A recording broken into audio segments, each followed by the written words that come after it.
All right, it's been a while since we got on the live screen. We want to do is do a review of some of the things that we've been doing over the past couple of weeks. Now, what we've been doing here at Belgrave College is every week we've been listing different colleges that usually go overlooked. Smaller colleges, maybe colleges that aren't ranked as high, because a lot of people go over rankings when they start talking about colleges and whatnot. So we started going over some of these schools.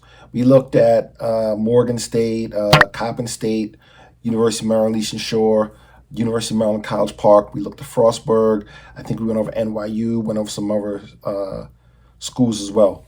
So the first thing I'm going to try to do is I'm going to try to go over the schools that I'm familiar with. I'm familiar with the acceptance rate. I'm familiar with what they need to get in, and also familiar with the areas. So since I grew up on the East Coast, I know more about New York, New Jersey, Pennsylvania, Washington D.C., down to Florida, and then we're actually going to move over and start doing more West Coast schools. UCLA. Actually, we did do UCLA. It was one of my first videos. Check that one out. And looking at maybe some schools over in Chicago and the Midwest. And I think that an overlooked place that has pretty good schools is Texas. Texas is pretty much overlooked. Very good schools, and Texas schools are actually pretty good rates as well. We will go over those as well. Also look at over some schools that are in some place that we wouldn't think of, areas like Montana, the Dakotas, and these areas. Remember we mentioned before, there are about 4,000 schools located throughout the United States. So you don't have to worry about not getting into one. It's basically figuring out which one that you fit into. Now, if for some reason you feel that you're not able to get into the schools that you listed, then try to go down a tier and look. What you can do is you could go on the site and check out what are the GPA requirements or testing requirements to get into some of these schools, and then you kind of get an idea of where you are. Because let's be honest, everybody's not a 4.0 student. Everybody's not a straight A student. So you could look and say, okay, how can I get into some of these schools? Let's say if you're looking at a school like Coppin State University, Morgan State University, where they might not require as much of a high GPA, and maybe with you being an international student, they may be a little bit lenient because you have a good essay or things like that. But however, I do question international students that didn't do good in schools in their home country and then think that they're automatically going to come to university and do well. Because one thing a university will do, some universities will accept you, and they will accept you sometimes on conditions, sometimes accept you straightforward. Maybe the government will send you to these schools and you're thinking that, okay, I'll be okay, and they'll pay for it all. But the question is, can you do it? We've seen that. I talked to you before about the student that wasn't a very smart student, but he ended up going to University of Penn, stayed there for a semester, then ended up transferring. So the thing is, you have to understand that I'm not thinking that just because you get into the top school that that's for you. Some of these lower level schools, which might be state schools or maybe public schools that have pretty decent rep, but maybe not have the highest GPA or the highest achievement students going there, they may be right for you. Because let's be honest, if you're going to school for engineering and you're going to some of these colleges, majority of these colleges, of course, they're going to have engineering professors with PhDs, engineering professors with great degrees, and you could benefit from them. Also, understand the overall ranking of programs compared to individual ranking, because overall ranking of programs, they may talk about how the school is as a whole, but your school might not have the best rankings, but one of the individual programs that you're interested in may be a high ranking one. Classic example, if we look at Morgan State University isn't listed in, let's say, the top 100 or even top 200 universities of America. However, their Master's in the Architectural program is ranked pretty high. It's up there. All right. So remember, looking at the school as a whole is one thing, but also looking at your program when you're looking at studying. Another one is University of Maryland, Eastern Shore, my alma mater. Okay. Ranking it may be a little bit higher or a little bit lower depending on which direction you're looking at. But for example, their agriculture program is ranked. Their pharmacy program is up there. They just got a new pharmacy building. and they have like a PhD in pharmacy, some other programs that a lot of people are flocking to, and a lot of international students are flocking to these programs as well.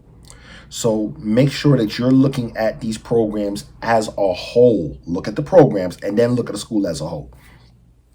We also went into looking at the type of campus that we're trying to be on, the difference between an urban campus, a suburban campus, a rural campus. Rural is cows, horses. It's like farm. It's farm. You're out there in the middle of nowhere. Then you have some campuses that are in the mountains, like Frostburg. Frostburg is in the mountains, and we did Frostburg. All right, that's in the mountains. We also talked about climate. Are you a type of person that wants to make sure that your school's in the good weather? Do you not like cold weather? If you don't like cold weather, do not go to the states that begin with M's. Those states are Minnesota, Maine, Michigan, Montana, Minnesota, Massachusetts. These are states that begin with M, and they all get cold in the winter. If you don't like winter, don't try to fool yourself. Maybe you need to go to schools where the climate's a bit more tropical. You might be looking at Florida, California, New Mexico, Arizona, Nevada. You know, these hotter type countries where they're hotter type states where there's a very low chance of snow or even freezing temperatures. California, beautiful weather. So the weather does play a role. And if you're used to warm weather and that's where you want to stay, do not think you're going to go to school in Montana and South Dakota and North Dakota and you're not going to get that weather. Also, remember, we also talked about diversity. All right. And I think this is a very important one because, like I said, America in general is a diverse country, but there are certain states, certain cities which aren't as diverse as others. Classic example, New York City, you're going to probably hear about 1,000 different languages in New York City alone. There's no way you're going to go to New York City and not find somebody from your country, not find somebody from your city, not find a store where they're going to sell your products, all right, which is great. Now, however, let's say if you go study in Bismarck, North Dakota, right, or South Dakota, one of the states. You go to those states there where it's not as diverse. You might have problems finding some of the products that you can get back home. You might have some problems finding maybe places of worship. You might have some problems finding people that are like you. All right. If you're there and you're trying to live a positive social life, it works for some people who kind of want to get away from it. But in general, people like to see familiar faces. People like to be able to go to the mosque or the church of their choice. People like to be able to be around where they're able to get certain foods.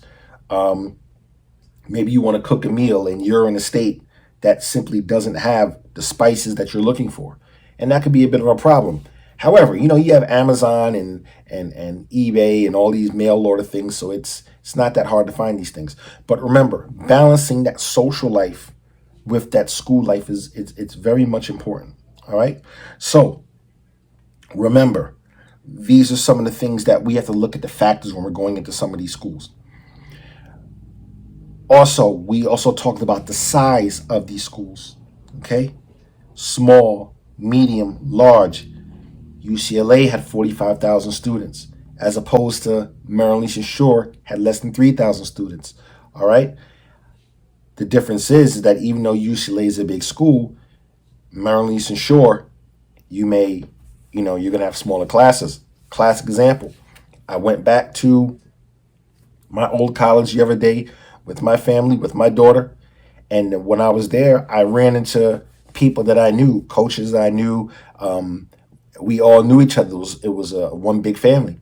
And me being there, they said, okay, hey, listen, have your daughter call me. Have your daughter give me a call so we could take care of some things for her there.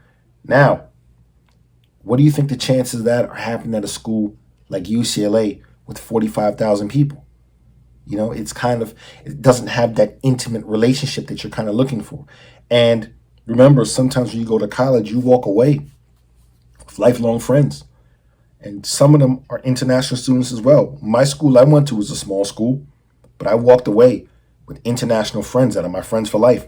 Friends from Egypt, friends from Kuwait, friends from Africa, friends from states different than mine. and this is the other side of going to these colleges. Some of my friends walked away with the same thing. Some of my friends found their wife or their husband there. So the university campus is more than just going there to learn. And a lot of the life lessons you get aren't just going to be from the campus.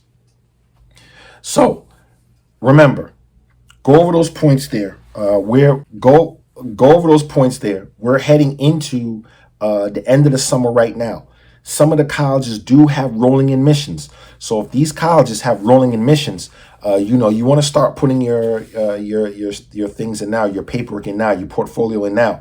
If you're looking to going to school in January or even in September for a September start date, you're at the perfect time now. You're routing up your schools, you're doing your research, you're figuring out where you may want to go, and then you're going forward and doing your due diligence. You take a month to figure out the schools you want. Okay, next month you should be applying, looking at how much they cost, looking at if what the climate is. Do I want to study there? How are the people there? All these other things. All right, we got to figure all that out like right now, not right now, like right now. So, and it's great by the end of September to have your applications in, because the quicker you get them in, the quicker they're going to give you a response. And if they really like you, now we're looking at schools offering you early admission. Now, I always say this about early admission. If your grades are strong enough where the school's offering you early admission, 99% of the time, there's some money involved. 99% of the time, there's some money involved. So when we start talking about these early admissions, we need to start looking at these packages like, okay, look, how much money are we talking about in this?